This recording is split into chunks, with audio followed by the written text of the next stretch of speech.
کہتے ہیں جی کہ جو انسان مکہ مدینہ میں آنے کے بعد ائمہ حرمین کے پیچھے نماز نہیں پڑھتا اور کہتا ہے نعوذ باللہ کہ یہ کافر ہیں، کسی مسلمان کو اور خاص طور پہ ائمہ دین کو کافر کہنے والا خود کافر ہوتا، کیونکہ یہ حدیث مبارک ہے جب تم کسی کو کافر کہتے ہو اور وہ کافر نہیں ہے تو وہ تمہاری طرف وہ کفر لوٹ کے آتا، لہذا اس کو چاہیے کہ وہ دوبارہ کلمہ پڑھے، توبہ کرے، استغفار کرے، اللہ تبارک و تعالی ہدایت دے کہ سب لوگ جو ہیں وہ حرمین الشریفین کا بھی اور ائمہ علماء کا بھی احترام کریں۔ الحمدللہ یہ صحیح العقیدہ لوگ ہیں، صحیح معنی میں اہل سنت والجماعت ہیں، اور صحیح معنی میں یہ سب حضور پاک سے محبت کرنے والے لوگ ہیں، اور یہ تمام ائمہ جو ہے فقہی مسائل میں امام احمد بن حنبل رحمۃ اللہ علیہ کی پیروی کرنے والے ہیں۔ تو ایسے لوگوں کے خلاف نماز، اصل وجہ یہ نہیں ہے میرا عزیز، میں یہ سمجھتا ہوں کہ چونکہ اللہ کا حکم ہے نا کہ کوئی مشرک حرم میں نہ آئے، تو جس میں جتنے جراثیم ہوتے ہیں نا اس کی سزا ملتی ہے کہ وہ جماعت سے معلوم ہو جاتا ہے۔ تو بہرحال دعا کریں اللہ ان کو ہدایت دے اور وہ حرمین الشریفین کی جماعت سے محروم نہ ہوں۔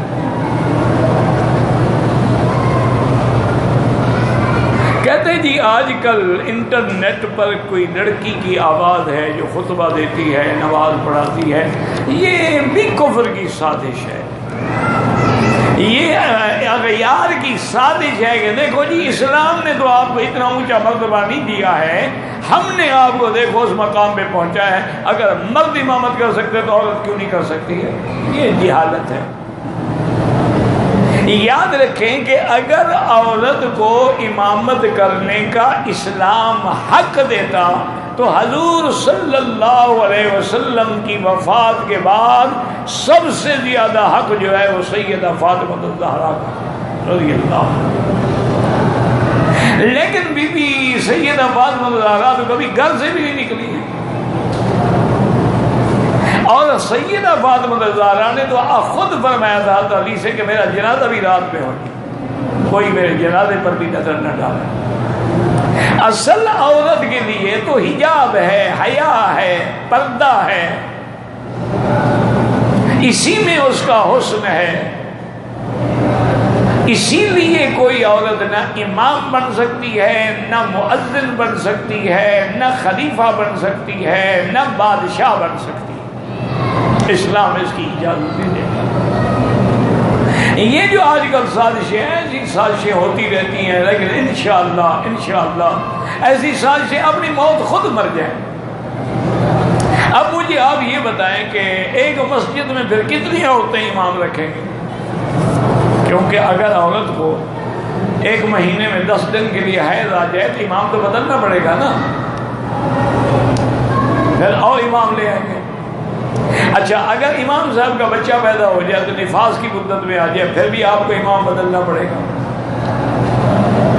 اگر عورت کو امام بنائیں گے تو مقتدی تو اسی کی موومنٹ دیکھتے رہیں گے کہ کیسے جھک رہی ہے، کیسے اٹھ رہی ہے، کیسے سجدے میں جا رہی ہے۔ انا للہ و انا، اسی لیے اسلام کہتا ہے کہ مردوں کے لیے صف اول افضل ہے، عورت کے لیے آخر صف افضل ہے۔ اسی لیے اسلام کہتا ہے کہ اگر عورتیں گھر میں نماز پڑھیں تو بیوتہن خیر لہن، ان کے لیے زیادہ ثواب۔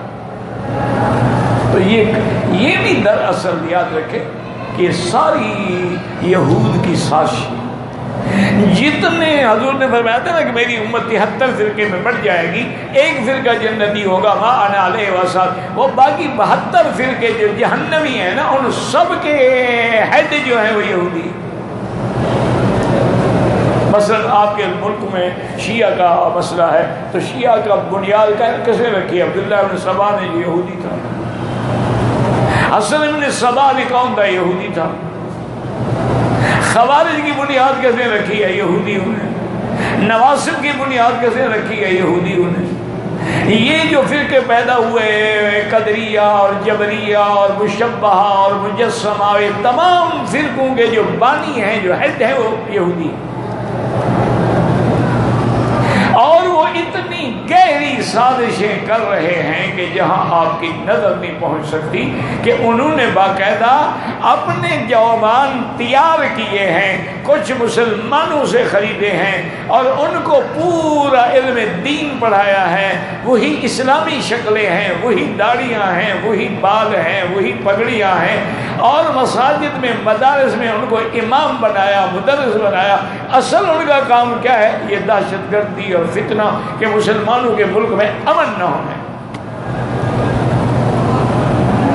مجھے خود ایک تقریباً میرے خیال میں وہ کرنل یا میجر کے عہدے کے آدمی، بڑا ہی اللہ والا آدمی تھے، بڑا ہی اللہ والا بھی تھا، فوج کا بڑا افسر تھا، لیکن بہت ہی عابد زاہد صالح تھا۔ انہوں نے مجھے خود حرم میں بیٹھ کے بتایا، انہوں نے کہا کہ جب ہم نے سوات کا آپریشن کیا، وہاں کچھ لوگ ایسے پکڑے گئے جو مسلمان ہی نہیں تھے اور کئی سالوں سے وہ نمازیں پڑھا رہے ہیں۔ انہوں نے کہا ہم نے خود ان کو جب ننگا کیا، ان کو جب تفتیشی مراحل سے گزارا تو بات کھل گئی۔ یہ ساری یہ دیکھیں نا جی میرا بھائی، آخر کون دنیا میں ایسا مجنون ہو سکتا ہے کہ مسلمانوں کو آ کے مار ڈالے؟ ابھی ہمارے نوجوان جو کوئٹہ میں شہید ہوئے، یہ ٹریننگ لے رہے تھے بیچارے۔ اس سے پہلے جو پشاور میں ہمارے سکول میں بچے جو تھے وہ شہید ہوئے ہیں، یعنی ایسے نوجوان، ایسے خوبصورت بچے پھول کی طرح جن کے چہرے کھلے، کیا جرم تھا ان کا مجھے بتاؤ۔ یہ جو کہہ دیتے ہیں جی فلاں جماعت، یہ سب ان کی سازش ہے، ان کے بندے ہیں، انہوں نے خریدا ہے، نام بھی وہی ڈالتے ہیں۔ اصل مقصد کیا ہے کہ مسلمانوں کو آرام ہے۔ اب دیکھیں نا سب سے بڑا عظمت والا مقام کیا ہے؟ حرمین شریفین، اللہ جس کو قیامت تک محفوظ رکھے۔ اب یہ جو کچھ ہو رہا ہے، میزائل مارے جا رہے ہیں، لڑائی کیا ہے؟ اور اس کے پیچھے کون ہے؟ وہی شیعہ، وہی یہودی ذہن۔ کون میزائل دے رہا ہے؟ کون جہاز دے رہا ہے؟ لیکن انشاءاللہ اللہ قیامت تک بلد الامین کو محفوظ رکھیں گے اور کفر کی سازشیں ناکام ہوں گی اور اسلام کا بول بالا ہوگا۔ یہ ان کا آخری وقت ہے انشاءاللہ، ان کی موت قریب آ گئی ہے۔ بھڑکتا ہے چراغ شب کہ جب خاموش ہوتا ہے، ان کو پتہ ہے کہ اسلام ساری دنیا پہ انشاءاللہ غالب آئے۔ لیکن کچھ ہم بھی بدلیں، توبہ کریں، استغفار کریں، اللہ کی طرف رجوع کریں، اور کچھ جیسے کہ حضور نے فرمایا ہے اعدوا لهم ما استطعتم، اللہ کا قرآن ہے کہ دشمن سے لڑنے کے لیے تیار رہو اور پھر اپنی حفاظت کے انتظامات کو بھی مکمل رکھو۔ آپ کو پتہ ہے کیونکہ دشمن تو آپ کے اندر گھسا ہوا ہے، اس کو کہیں باہر سے تو آنا نہیں۔ تو بہرحال یہ بھی ایک سازشیں ہیں۔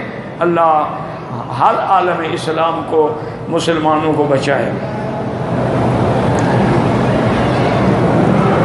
عورت جب احرام کی نیت کرتی ہے، ہاں اس کے احرام میں چہرہ کھلا رکھنا ہے، لیکن اگر آگے مرد نہ ہو، اگر مرد ہیں تو کپڑا آگے ڈال دیں۔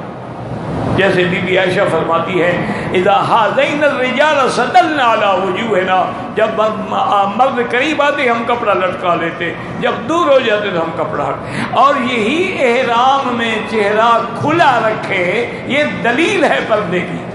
اگر پہلے سے ہی کھلا ہے تو پھر احرام میں کیا کھلا رکھے گی؟ اس کا چہرہ ہمیشہ سے کھلا ہوا ہے، مانا ہے کہ پہلے پردہ ہوگا تو کھلا رکھے گی نا۔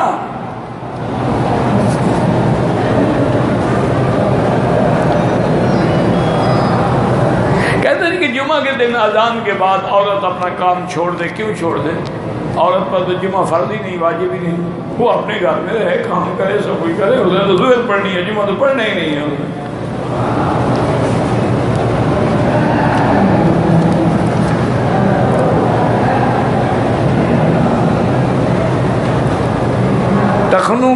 ٹخنوں سے بھئی ٹخنے کو ٹخنے سے، کندھے کو کندھے سے، حضور نے مانا ہے کہ صف برابر۔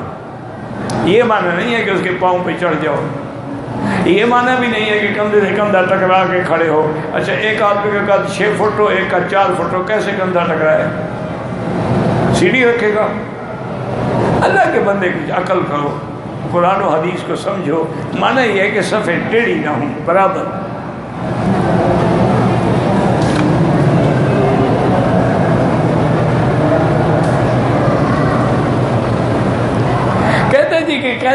حدیث ہے کہ ہر چھوٹے قد والا فتنہ ہے، یہ حدیث نہیں ہے، لوگوں نے قول بنایا ہوا ہے کہ ہر لمبے قد والا بے وقوف ہوتا ہے اور ہر چھوٹے قد والا جو ہے وہ فتنہ ہوتا ہے۔ یہ سارا ایک لوگوں کے قول ہیں، مثالیں ہیں بنی ہوئی، نہ قرآن ہے نہ حدیث ہے، یاد رکھو، اس میں کوئی حدیث نہیں۔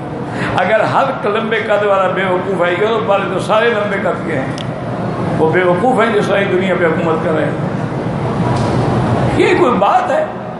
انڈونیشیا والے تو بیچارے سارے چھوٹے قد کے ہیں، کیا وہ سارے کے سارے پاگل ہیں، فتنہ ہیں؟ اللہ کے بندے، یہ اللہ کا نظام ہے، کہیں لمبے قد والا ہے، کہیں چھوٹے قد والا ہے، کہیں درمیانے قد والا ہے، کہیں کالا ہے، کہیں گورا ہے، یہ تو نظام ہے اللہ تبارک و تعالیٰ کا۔ اس کے اندر تو کوئی ایسا مسئلہ نہیں ہے کہ کل طویل احمق و کل قصیر فتنۃ، ایک قول لوگوں نے گھڑ رکھا ہے، کسی کی دشمنی ہوگی نا کہ چھوٹے قد والے سے اسے بتا دیا۔ اچھا یہ بھی کہہ دیتے ہیں کہ کل طویل احمق الا عمر، عمر کا قد زیادہ تھا۔ تو یہ ساری باتیں ہیں، اس کا قرآن حدیث سے کوئی تعلق نہیں۔ یاد رکھو اللہ کا نظام ہے، وہ طویل بنائے، قصیر بنائے، متوسط بنائے، اس کے اندر بعض چھوٹے قد والوں میں علم میں، میرے بھی استاذ تھے تو چھوٹا قد تھا ان کا، تو میرے والد صاحب جو ان کو دیکھتے تھے تو کہتے ہیں بسطۃ فی العلم والجسم، موٹے بھی تھے کہ اللہ نے ان کو علم بھی اتنا دیا ہے اور جسم بھی اتنا دیا ہے کہ بھرا ہوا ہے یہ شخص علم سے۔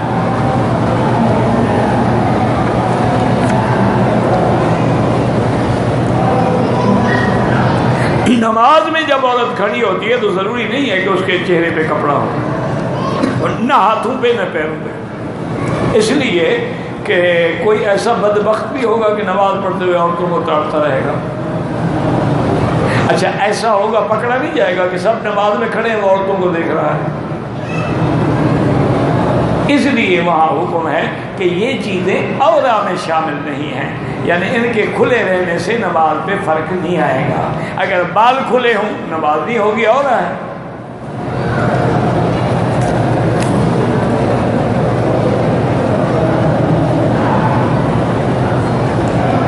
بہرحال گزارش یہ ہے، یہ حکومت کے انتظامی مسائل ہوتے ہیں کہ حج میں تعداد اتنی نہ بڑھ جائے کہ حادثے کے ذریعہ بن جائے، اس لیے کنٹرول کرتے ہیں۔ تو یہ اس کا کوئی شریعت کے احکام کے خلاف تو نہیں ہے نا۔ اور یا کہتے ہیں جو پہلے حج کر چکا ہے وہ 5 سال نہ کرے، یا پہلے عمرہ کر چکا ہے، تاکہ کچھ تعداد جو ہے وہ کنٹرول میں رہے۔ یہ ایک نظامی معاملہ ہے، اس کا کوئی شریعت سے مسئلہ نہیں ہے۔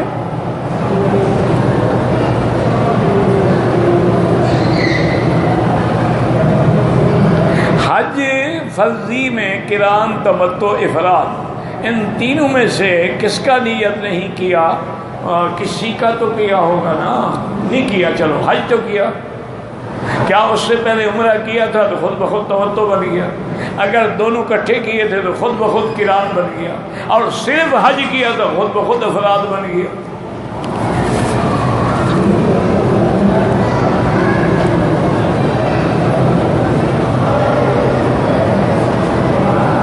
کہتے جی کہ میں حج کے راستے میں سامان وغیرہ بیچتا ہوں اور پولیس والے پکڑ تو ٹھیک کرتے ہیں نا، تم تو سڑکوں پہ سامان رکھ کے بیٹھ جاؤ تو حاجی کہاں جائیں؟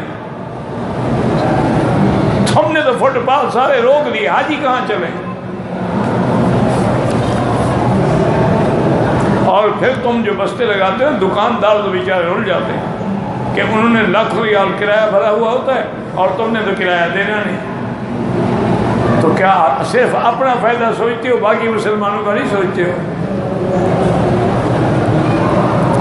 کہتے جی بلسان کا تیل جو ہے، کہتے ہیں کہ شوگر کے لیے، تو یہ حکیم سے پوچھے، مجھے تو نہیں پتا ہے، بہرحال بلسان کا تیل بڑی اچھی چیز ہے، اس کے بڑے فوائد ہوں گے، لیکن کیا وہ شوگر کے لیے بھی مفید ہے؟ یہ کسی حکیم سے پوچھیں، کسی اچھے طبیب سے جو صحیح ماننے میں حکیم ہو، یہ عطائی نہ ہو، ان سے پوچھو۔ میں نے نہیں پڑھا کسی جگہ کہ بلسان کا تیل جو ہے وہ شوگر کے لیے، ہاں مقوی تیل ہے، طاقت ہے۔ اچھا پہلے زمانے میں تو خون روکنے کے لیے کوئی چیز نہیں، بلسان کے تیل کی لکیر کھینچو تو خون فوراً رک جاتا۔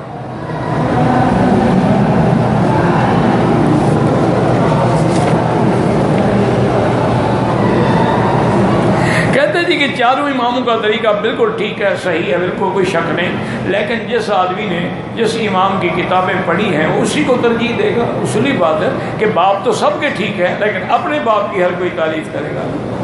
تو اس لیے ہمارے ملکوں میں، بلکہ ہمارے ملکوں میں نہیں بلکہ یوں سمجھیں کہ پوری دنیا کا اکثریتی حصہ جو ہے وہ حنفی مسلک ہے،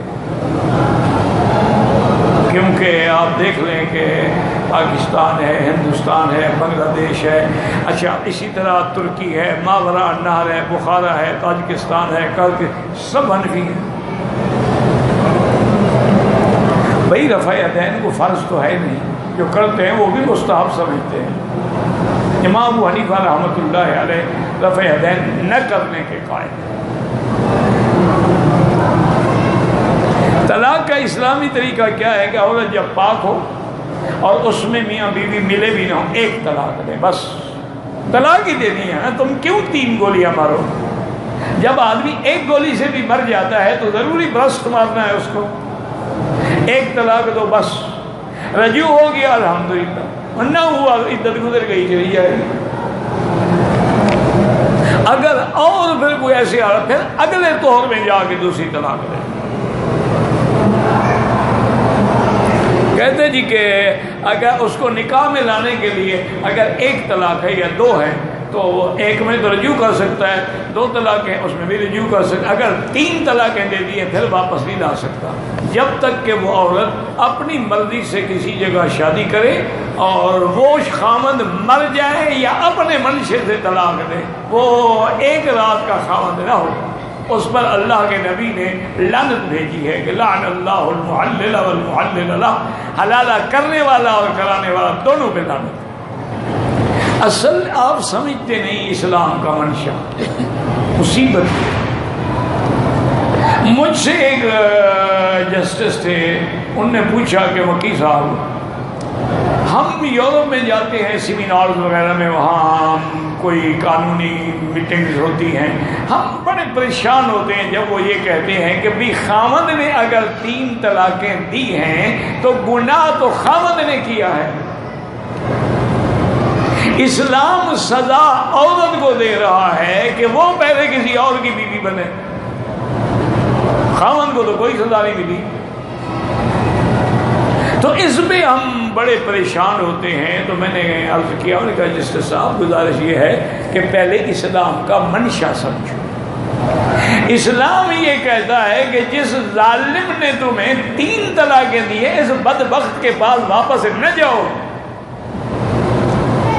کوئی آدمی ایک بل سے 2 بار نہیں ڈسا جاتا۔ المجرب لا یجرب، جس کا تجربہ کر چکی ہو پھر بھی اسی ظالم کے گھر میں جانا چاہتی ہو۔ اور اگر عورت جانا چاہتی ہے پھر بھی اسلام ان کو بچانا چاہتا ہے کہ نہیں دوسری جگہ شادی کرو۔ اسلام تو اس کی بھلائی کے لیے کہہ رہا ہے۔ اچھا اگر عورت نہ چاہے تو کوئی ضروری نہیں دوسری شادی کرنے کے لیے، اور پہلے کے بعد نہیں لوٹنا چاہتی، بات ختم ہو گئی۔ تو اس میں اسلام نے کیا ظلم کیا ہے؟ اسلام نے تو عدل کیا ہے کہ جس ظالم نے تم پر ظلم کیا ہے اس کے پاس نہ جاؤ۔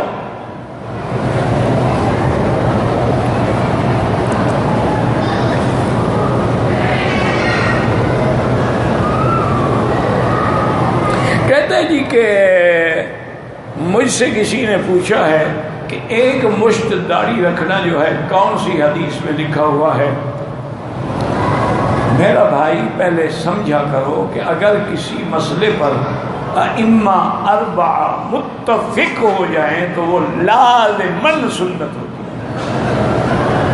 اور ہمارا ایمان ہے کہ کبھی صحابی حضور کی حدیث یا حضور کے فرمان کی مخالفت نہیں کر سکتے۔ حضرت عبداللہ عمر باقاعدہ مشق کے بعد کاٹ دیتے تو ثابت ہو گیا، اور ائمہ 4 کا بھی اجماع ہو گیا۔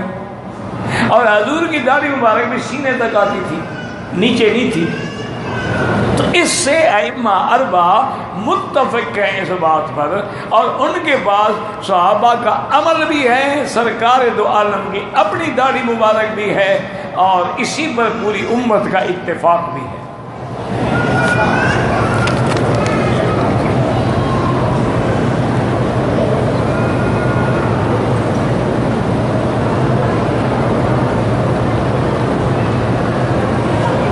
سمیت رسول اللہ صلی اللہ علیہ وسلم یقول علی کلکم یدخل الجنت الا من، پتہ نہیں کیا لکھا ہے آپ نے، کیا مجھے پڑھا ہی نہیں جاتا، میں ترجمہ کیا کروں اردو میں.